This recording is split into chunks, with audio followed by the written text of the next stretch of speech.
welcome back.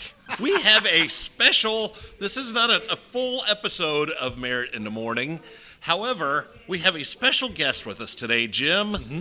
With us, we have Dr. Jill Burns DDS, but she is most notable for being your sister. Well, I am most notable for being her brother.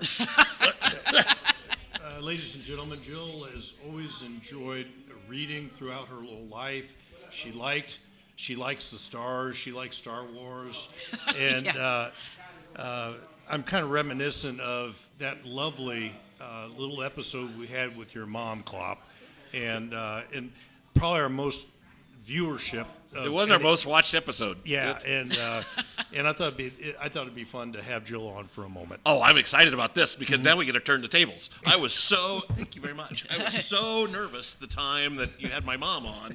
Now the tables have turned. Okay, so there's three of you, right? Correct. Yes. Okay, so Jim, are you the middle child? Or I am. Yes. I'm the So quintessential Jeff middle is child. the young one. Yes. Okay. Yeah, he's the baby. funny one. All right. Yeah. So Jill, tell me about a young Jim Merritt.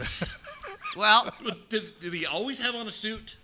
no, but this all started when he worked at D. Dan's when he was in high school, which was a men's clothing store. I remember D. Dan. And he worked there, and his whole style changed overnight. But yeah, he was. I enjoyed working there. He was the quintessential middle child, and I'm the quintessential oldest child, and Jeff is definitely the youngest because He's the Joker. Yeah. He's funny. I'm the pedal to the metal. We're getting it done, and he's the mediator. Hence, you're the dentist. Correct. And Jim is the politician, and, Yes. and Jeff is the real estate mogul. Yes, exactly. Yep. So you guys grew up in the 70s? Yes. North side, Nora-ish area? Yeah, North Okay. side. So, Jill, first, a little bit about you. What are your memories of growing up on the north side of Indianapolis in the 70s?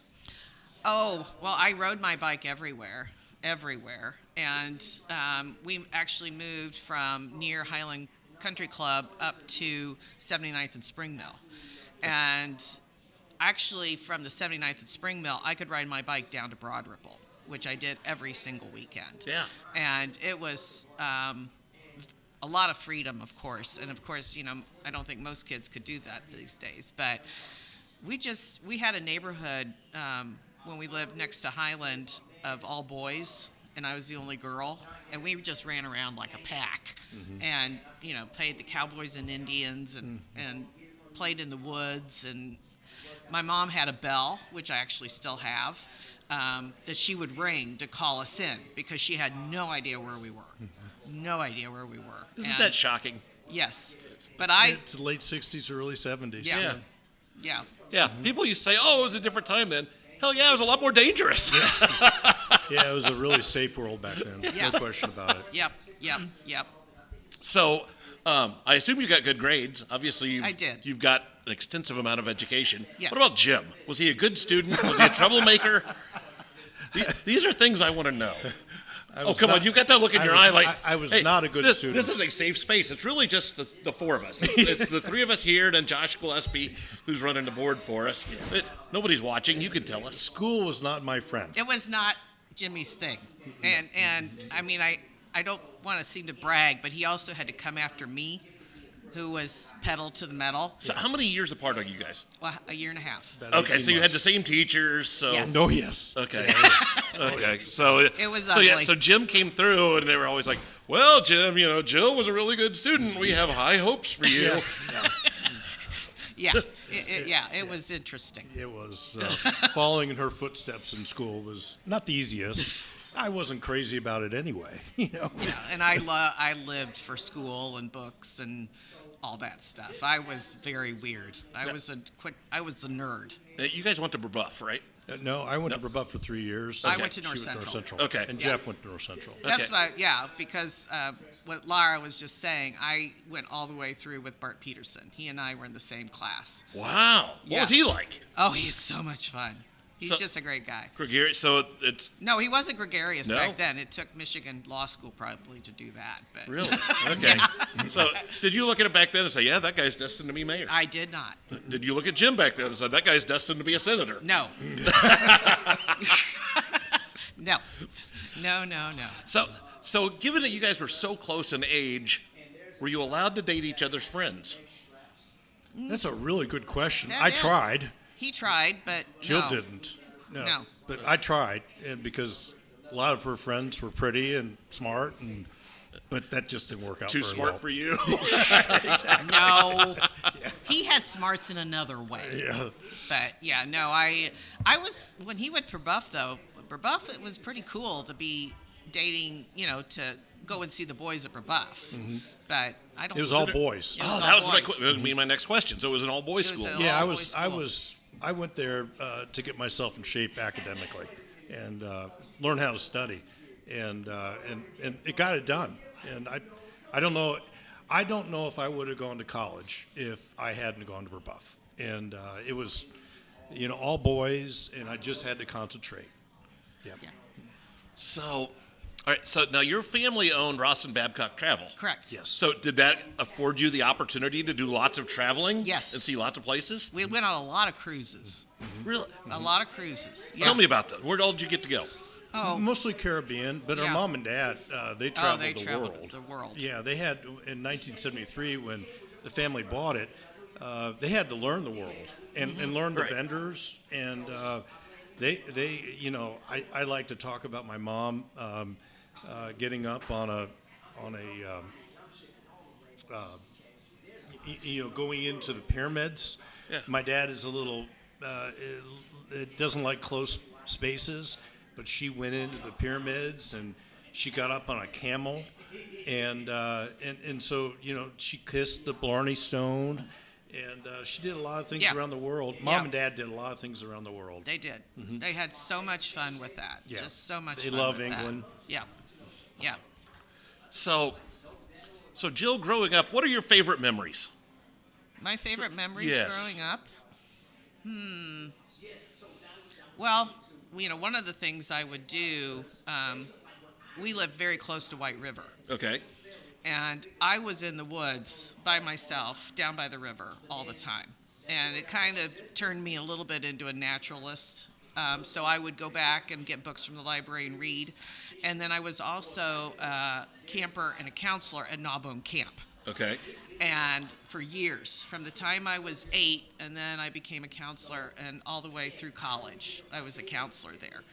And I adored that too. I just love being outside and looking at identifying trees, identifying plants, and insects, and all that stuff. And that's like my favorite part. What growing about up. astronomy? When did you? You were big with.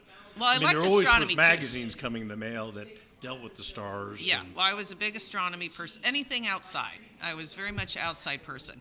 And that's kind of funny because neither of them were at all. No.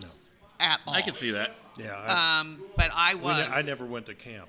Well, Bobby you were Leonard's camp. learning to study. Taylor Yeah. Basketball camp. Yeah, no. Never they, camped out. They tried camp, I think, 1 year, and it was a big fail. yeah, it was- So, because I basically lived to go to camp Yeah. during the summer. So that is really my favorite part of growing up is being outside, and still one of my favorite things is hiking. And like if I need to clear my head, I'm over at the park here at Fort Bend. Yeah. Walking the trails. So in the 70s, 79th and Spring Mill, that was the edge of civilization. Yes. So what did you guys do for entertainment back then? Where did you go? Well, there's the Dollar Theater up in Greenbrier. Yeah, the Greenbrier. Actually, that was my first job. I worked at the Greenbrier Theater. Shelling out popcorn I and did. soft drinks? I did. When I was 15. Is that theater still there? No. Well, it's now the cinema, right? I don't know, but you It was also Cinema worked at Grill. Lazarus. I worked at Lazarus during high school. Okay. Up at, when it was up above the mall, the Yeah. restaurant. I was a waitress Wow. up there. And I met a ton of people from Lawrence Central there, and they're still my friends. But yeah, I had some different kind of jobs. But yeah, it We drove. all did. Well, it drove my parents crazy because they didn't really want me to work necessarily, and I insisted on it because I wanted my own money to spend. So you guys were kind of, you rubbed elbows with some of the movers and shakers in this town. Oh, yeah. It sounds like. Yep. So, Yep. Yeah. did you recognize that at the time, or were these just people that your parents knew? Oh, I recognized it. My dad, he has such a stellar reputation among the business people in Indianapolis. And I don't think he was very modest about it, but we kept finding out, things were put in our place that we met people that were a part of the movers and shakers of the city and the state, and we knew it. Yeah. And Mom and Dad were very big with the clay courts Yes. tennis tournament. Yeah.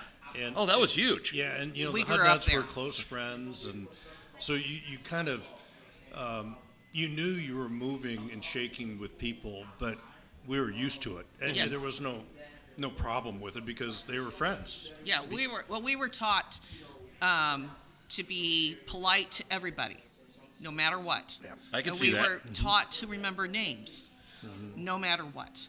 Wow. And, I wish I would have learned that skill.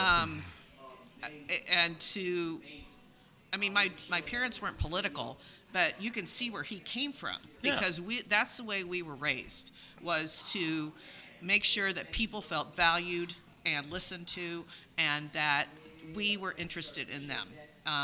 And that's where he gets that. Yeah.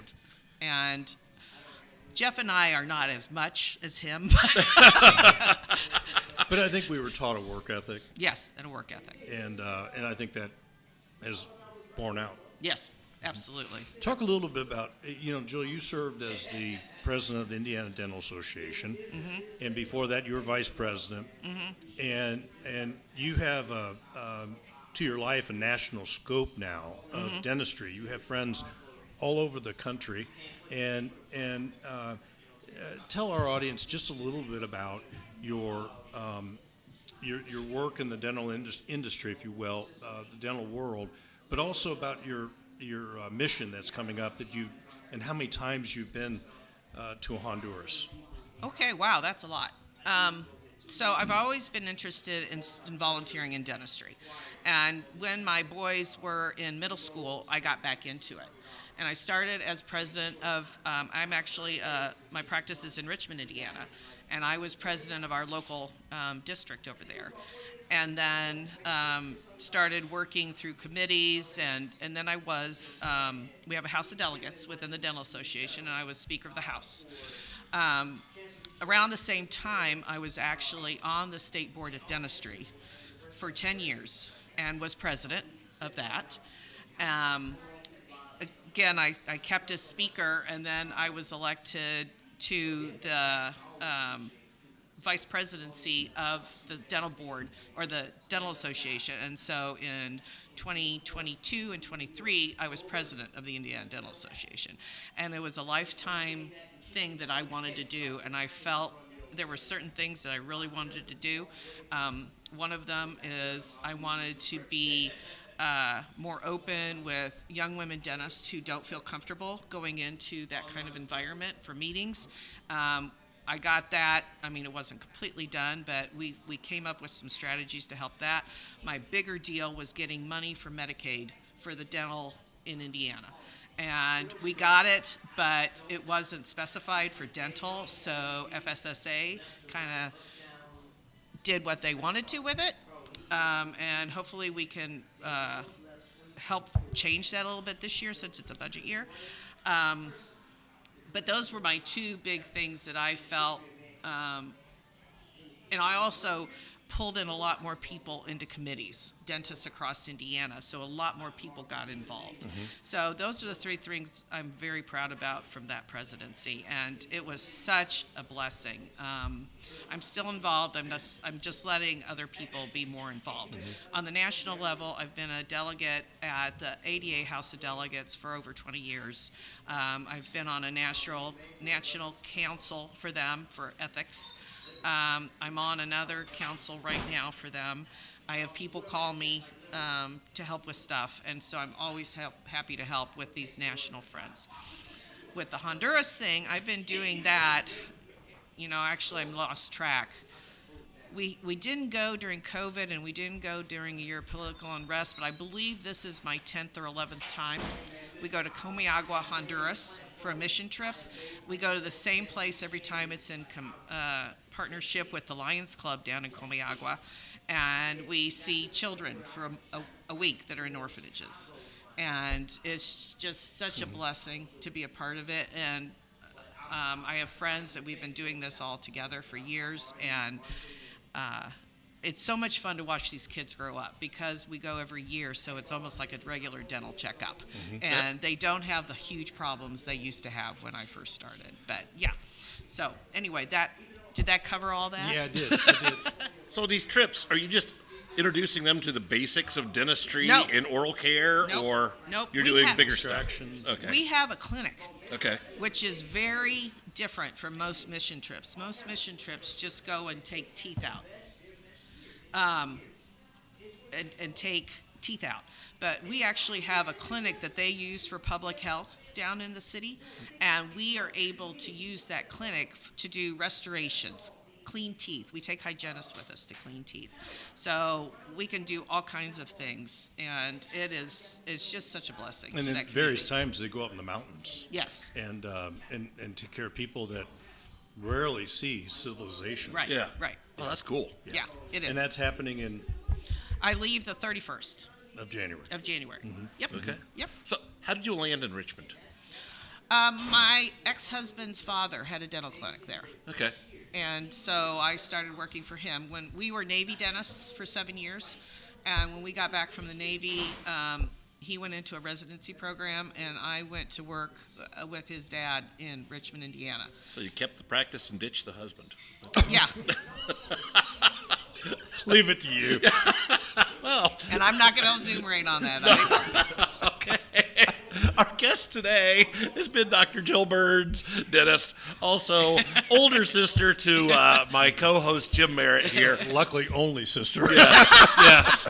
So, Jill, thank you very much for thank you for joining us having and me. sharing a little bit about your life. Oh, it's and, been great. yeah. Thank you. So, yeah, this has been lots of fun. Thank you all for watching. Thanks. 1,